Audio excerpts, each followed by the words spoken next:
What is up, everybody? Welcome back to another episode of the Lava Lamp Podcast. It is your host, Ryan Motter. Join with me, as always, we have the man, Jay Brand, and we have the man, Sava Lava. And today we got some exciting things to go over with y'all. But before we get into that, if you guys are new to the channel, make sure to go ahead and hit the like button and subscribe to stay tuned for future uploads. And if you like what you see, make sure to leave a comment and let us know what you liked. And if you guys haven't already, go check out lavalabs.com. They've got some pretty cool things you should go check out. Some heat. But without further ado, let's go ahead and get right into it. They got heat. They got that heat. Okay. Get that hot pepper. I'm talking like LeBron James heat when he was on the Heat. You know what I'm talking about? D-Wade, Chris Bosh, LeBron James. LeBron James. LeBron? You guys ever heard of LeBron? I didn't know his name was LeBron. Who? You want to talk about LeBron James? He's like this like white dude that like sits yeah. on the farm. Yeah, I've seen him. Oh, La Farm? Yeah. La Farm James. Le Femme. So you want to talk about Le Beef? Le Beef. So apparently, Speaking of farms, some kind of like origin story here of Sony and Nintendo is littered with beef.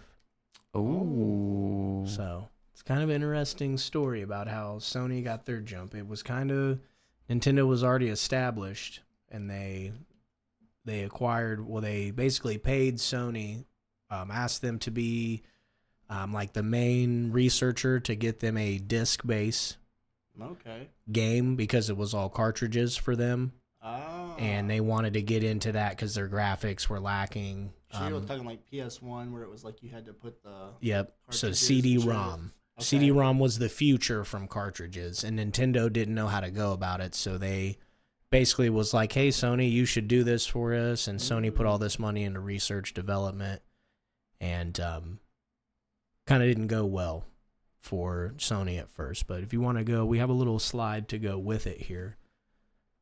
So it'll just start at the top left there. So essentially, Sony wasn't supposed to build the PlayStation. It was just helping Nintendo create a new console. The Nintendo humiliated, backstabbed them in front of the whole world. Damn. This is how a backstab from Nintendo led Sony to build the PlayStation and crush the entire gaming industry. Ooh. Damn, that's kind of wild. What the heck? So this one will kind of go slide for slide here. So in the late 1980s, Nintendo dominated the whole gaming market. It was the Sony Nintendo Entertainment Console, and it was a massive hit, but it needed a new upgrade, a disc-based system to replace cartridges. Nintendo didn't have the technology, so it partnered with Sony to build a CD-ROM add-on for the Sony Nintendo Entertainment System. It would be called the Nintendo PlayStation. Weird. Imagine how that fork in the road would have been. Right. Nintendo PlayStation with Sony weird. technology. Yeah, that's big weird. Sony poured money and engineers into the project. It would combine Nintendo's games with Sony's disc tech. The contract even gave Sony licensing rights to the games on the new format. So not a terrible deal for Sony, really, considering they didn't even have a console. They were just a CD company, compact disc players. But then Nintendo got cold feet. They didn't like how much power Sony would have over the licensing and profits, so they made a secret deal behind Sony's back. Should be an arrow you can just press in the side. There you go. In 91, Sony took the stage at the, I can't remember what that was, but now it's known as like E3. Okay, yeah, it's a that was the original name of it, was CES, to unveil the Nintendo PlayStation. The very next day, Nintendo betrayed them, announcing a new partnership with Philips. What a choice. Philips, Who the fuck the is... shaving company, Philips Norelco. What the hell? So Sony was humiliated, executives were furious, but instead of backing down, they quietly started planning the revenge. Oh, yeah. Dun, dun, dun. Sony made a decision. If Nintendo didn't want their help, they'd build a console of their own, a more powerful one under full Sony control. Damn. They don't fuck around, though. No. They called it the PlayStation. First, nobody believed they could pull it off. Sony never made a game console. They weren't even in gaming. Damn. Think about that statement.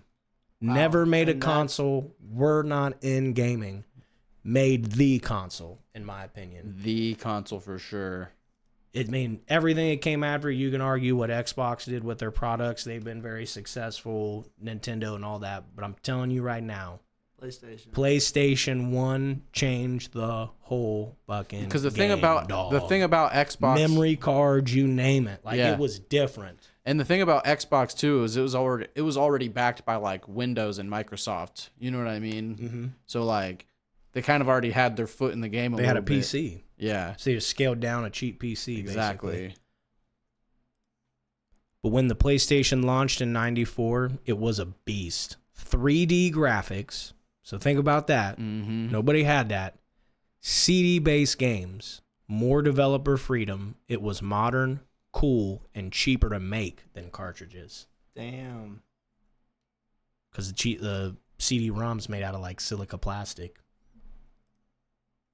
It sold over 100,000 units on launch day in Japan. And when it hit the US, it outsold the Sega Saturn and buried Nintendo 64. Damn. I do remember that. I remember my buddies that were rich, their parents got them a 64 and nobody knew about PlayStation yet. And my dad got one because he was shipping stuff from Japan in his company and somehow got a PlayStation off a guy. Hell yeah. And like everybody thought it was a joke. And I remember like 2-3 years after that, all the rich kids in the neighborhood would be like, dude, you got a PlayStation? Like, cause it popped off. Hell yeah. So yeah. Sony had the advantage. They attracted third-party developers who were tired of Nintendo restrictions. Games like Final Fantasy, Metal Gear Solid, and Resident Evil made PlayStation a hit machine. Hell yeah. So that's what I was telling you about earlier, Dala, was a lot of places had to play by Nintendo's rules because that was the main console in the beginning. So Sega and Nintendo had this chokehold. So when PlayStation entered, they were like, not only is it going to be better graphics for your developing, like, so we don't need you to make it a certain length. We don't need you to make it either like a side scroll or anything. So think like Final Fantasy, if it had stayed without PlayStation, it wouldn't be the game it is. Exactly. Like that role-playing game of where it feels real and you have a 3D character like Final Fantasy VII spoke to me because when I was a kid, it felt like you were the character. It looked so real back then with 3D graphics when you're used to like a flat screen. Yeah, exactly. But by 99, the PlayStation had sold over 70 million units. Launched in 94. So think about that money right there. That's Nintendo wild. was no longer king, and Sony had become a gaming empire. Wow. Ironically, Nintendo's betrayal gave Sony everything it needed: the technology, the motivation, and a grudge. Fuck yeah. I love that. Last one here, I believe. Today, PlayStation is one of the most successful brands in gaming history. Sony dominates console sales, and Nintendo never got the power back. Fuck yeah. Damn. So I Kind don't of a think story that of they ever will. Watch how you treat people. Yep. You never know who you're entertaining. The person that you piss on might be way better than who you are. Yeah. Yep. And you gave them the motivation now Exactly. to really be like, okay, fuck me. All right. Fuck you. Yeah. Hell yeah. I mean, the Japanese are superior craftsmen and all that they do. It's both Japanese companies, but it's just interesting how Well, and if you look at it was Nintendo, betrayal. It's a story of betrayal that turned that. It doesn't surprise me that Nintendo did some shady shit because if you look at them to this day, they're still a pretty kind of fucked up company. Yeah. When you really think about it, like a 8-year-old kid could have a birthday party for Pokemon, and if his mom records it and puts it on YouTube or something, and they make money off the videos, Sony's gonna fucking sue the shit out of that kid because Pokemon's their licensed product. True. They don't. They're literally fucked up like that. Like they'll do. Well, that's probably shit what to that makes equivalent. Nintendo, like Zelda, Pokemon, and Mario. Without those three, Nintendo might not even be worth think- buying. Yeah, and Pokemon. There's is people like who the like their niche go-getter. games and stuff. Like I call them cozy games. There's Like a lot of Animal those. Crossing and Yeah, stuff like where that. it's like That's a chill game. you could just set it down and not ever have anxiety because all you're doing is planting crops and catching butterflies. Mm-hmm. It's kind of cool. I've played it a little Dude, bit. I loved Animal Crossing. I played Yeah. a lot of it. So what you said about Sony kind of reminds me of something that I just recently heard about not too long ago. Steven Spielberg. Spiels. You know who that is? Of course, he's Yeah. a movie director. So he directed actually Titanic. So he actually worked for Disney and made a lot of like Disney's animation movies from the 90s, like Little Mermaid and stuff like that. You know, if you look it up too, I think he also partially started DreamWorks. That's what I was gonna get into. Oh, Yeah. So what I was gonna say about that is, he originally was trying to get like the rights to his work from Disney, and they basically said, "Nah, f you," and like this is ours. You work for us when you make this. You know what I mean? wow. And that's kind of how DreamWorks was made, is because he wanted to make his own animation studio, and basically tell Disney to F off, and made Shrek. And if you really know the story about Shrek, like they're in a fairy tale land and all the characters are making fun of Disney characters. True. Yeah. Wow. It's kind of a troll. You know what I'm saying? Damn, I never even thought of it. And then they like made that. bank off of that shit. Dude, And I love Shrek. it's an anti-hero. Yeah. Because Shrek is this sloppy ogre, Fiona is this beautiful princess who wants to just now be an ogre, and so you don't have this classic prince and princess charming. Yeah, exactly. He's dirty ogre in a swamp, yelling at people. Got a donkey as a friend. And also there's a big like variety of different animation styles too with DreamWorks. If you especially like for its time, if you look at it and compare it to Disney's animations at the time, Disney wasn't really like taking risks with their styles and stuff like that. Shit. Yeah. Exactly. Yeah. So that was another big difference in the two companies and what made them stand out. You know what I mean? Damn. Which Disney. To their credit, in a sense, to Disney's credit, you could see their mindset of like, if it ain't broke, don't fix it type of shit. Yeah. You know what I mean? But at the same time, like, in order to, kind of stand out, you have to do something different. And, and that's where you have to give credit to those people that do things differently as well. And then same with like music, like sometimes, what you do this week may not be hitting, but next week you switch it up and it's totally a different ball game. You know what I mean? To me, it's just genius marketing. Yeah. If you can find a way to resell Pokemon to every generation, to where there's a different 150, there's a different Ash, there's a different Team Rocket, but the experience and formula is all the same every time. They did the same thing with Power Rangers. They did the same thing with Teenage Mutant Ninja Turtles. They did the same thing with Transformers. They take this formula that works, and they have so much money, and they have the rights to these things to do it. So just like circling back to Nintendo, they sell you Zelda, Mario, and Pokemon every single year. Yep. They don't come out with something that's like this, oh my God, did you see what's on Nintendo? You know the games you're getting before they make them. Yep. I mean, similar now, like how many times have we said, I'll get in the new GTA? Like, after this one comes out, you'll get the next GTA. Yeah. There's just same with like the Pokemon, like they sell you the same thing. You'll They get the just same upgrade. Madden, the same 2K. And that to me is brilliant That's a marketing. totally different ball game in the sense that literally Madden and 2K resell you the same game. Just different roster. On pen and paper, it's the same thing. Just a little tweak in graphics, a little tweak in commentation. All you're doing, like you said, the roster changes. Yeah, all you're doing is just keeping up with like you're just keeping up with the like times modern basically. sports, basically, yeah. That, and I feel like when I used to play Madden, the thing that would happen is like for 3 years it was like good if you liked running the ball, and then for 3 years it was like these Maddens are ass running the ball.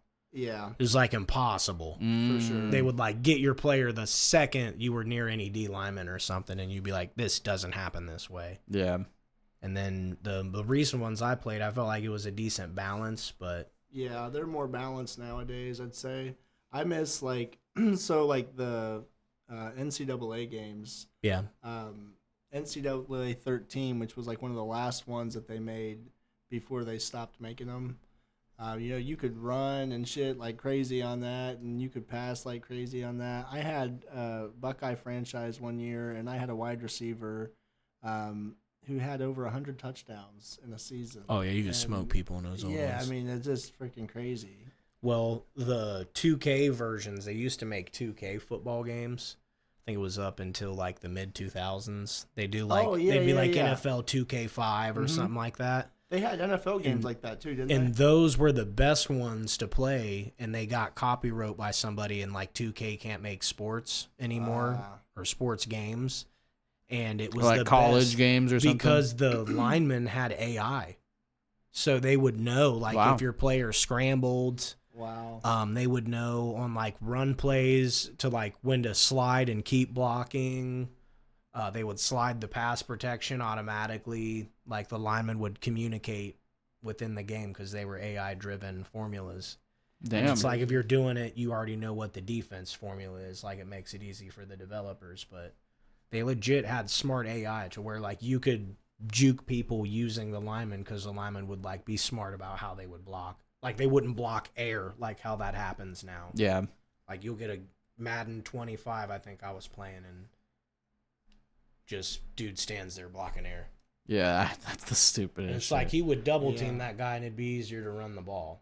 Like in a real game, like with a real person. So it's like somehow they went backwards in sports games. I've never been a fan of sports games, really. There was a point where I was playing, like, the old NCAA games on the PS2 and shit, but, like, I don't know, it's boring to me. I heard where they're actually bringing back the NCAA March Madness games. So they're going to be bringing back college basketball games, I guess. College basketball is cheeks now.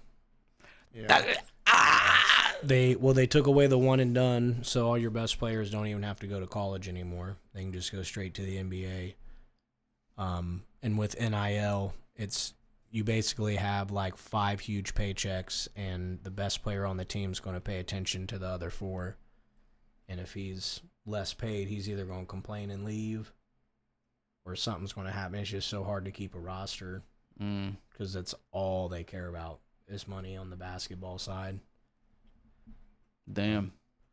I mean, to get back to the video game thing, I mean, they said we're going to get GTA 6 this year. No, it's next year now. Like it was supposed to be this year, and they made another delay announcement until end of 26. Yeah, some month in 26. I forget. I mean, people are still playing the last one online still. Yeah, I mean, So I keep up with it sometimes. Just a couple weeks, just like maybe a month ago, I went back and I replayed GTA 5 the story, just to that way it's like fresh in my head again when it does come out, you know. Have you ever done it's not really a glitch, but like, have you ever done the stock market trick? At the end, yeah, that's how it's like designed to do, because you have those assassination missions where you're supposed to kill those like CEOs, and you're supposed to dump like all your money you get from the final heist. Exactly. I was gonna say you're technically supposed to wait to do all the Lester missions. The heists were so much fun, dude. Yeah, I like playing as Franklin. Yeah. Oh yeah. Because he could slow things down with the car. Because he was, dude, I would get out of some tight spots with that. Like, I'm not gonna lie, smack into things. I'm not gonna lie. GTA's driving mechanics are pretty nice. Oh, bro, that's the best. Yeah. I mean, didn't do this in real life. Full disclaimer: me and my buddies would sit when it first came out, and my buddy had this huge like 80-inch TV in his parents' basement. We would play that game, and we would get fucking wasted, and we would like drunk drive, but on GTA. And like the first time you were flying down the road and you hit somebody and they rocketed through the windshield of the car, you were like, what the fuck? Like the graphics on this game. Yeah. I did it to a cop one time, and like we slowed it down because there was like that cinematic button you could hit for the view, and you literally see Buddy just out of his car through the windshield like 10 feet down the road, and some lady on the side of the street's like, oh shit, they ain't getting their money back or something like that, because they randomly, like the people randomly respond to everything that happens. Like that AI is so deep in that game. Like You can mess with people and you can get like full length conversations out of strangers yeah. walking down the street. People will be on phone calls and shit. The best ones I would see online are when dudes would have like, they'd be messing with somebody and they'd talk all this mad shit and then they'd pull the pistol up real quick and they'd be like, oh yeah, okay, it's cool. And they just turn around and walk away. That's wild. Oh no, it's cool, yeah. Yeah, fuck me, totally. Damn.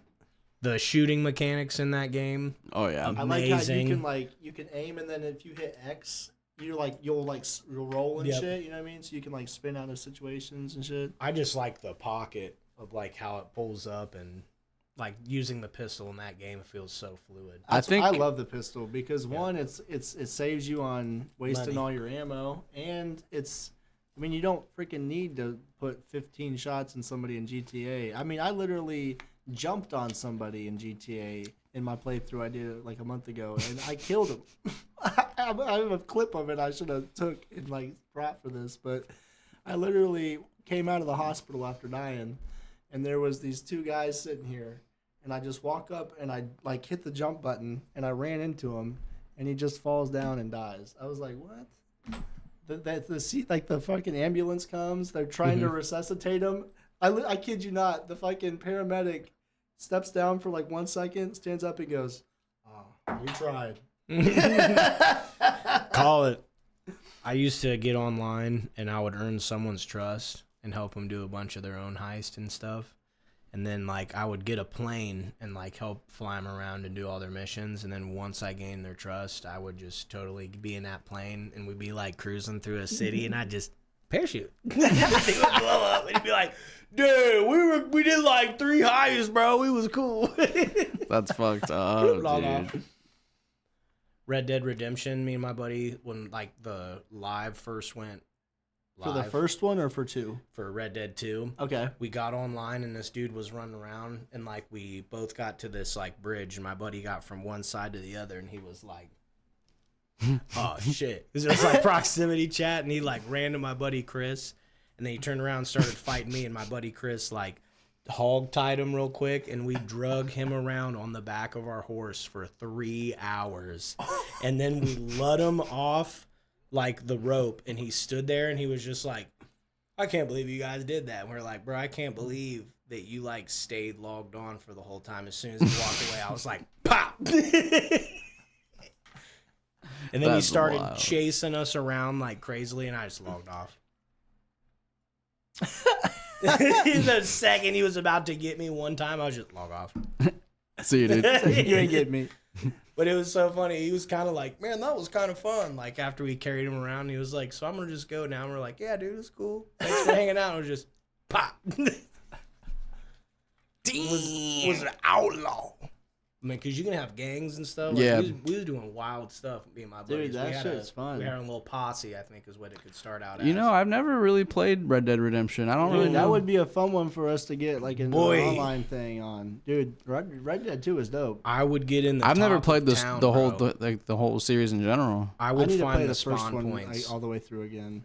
Get a rifle, get on the top of town when I was bored, like on a church building.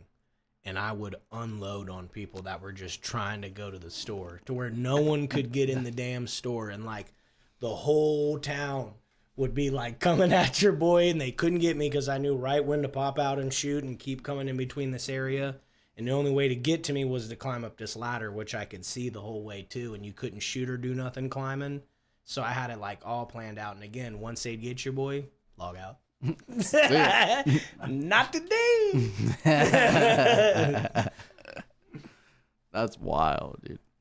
There's 2 types of people, homie, like pouring no water. You tell your mom come watch.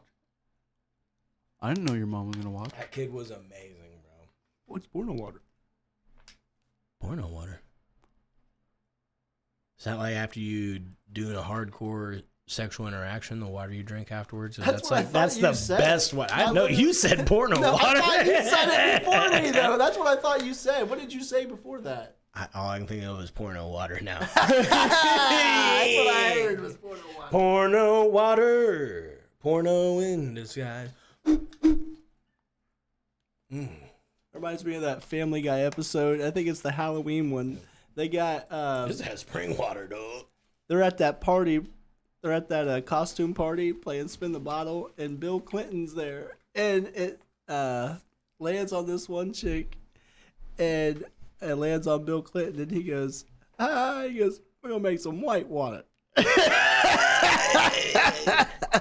What does a Coke machine and Monica Lewinsky have in common? What? They both say, insert bill here,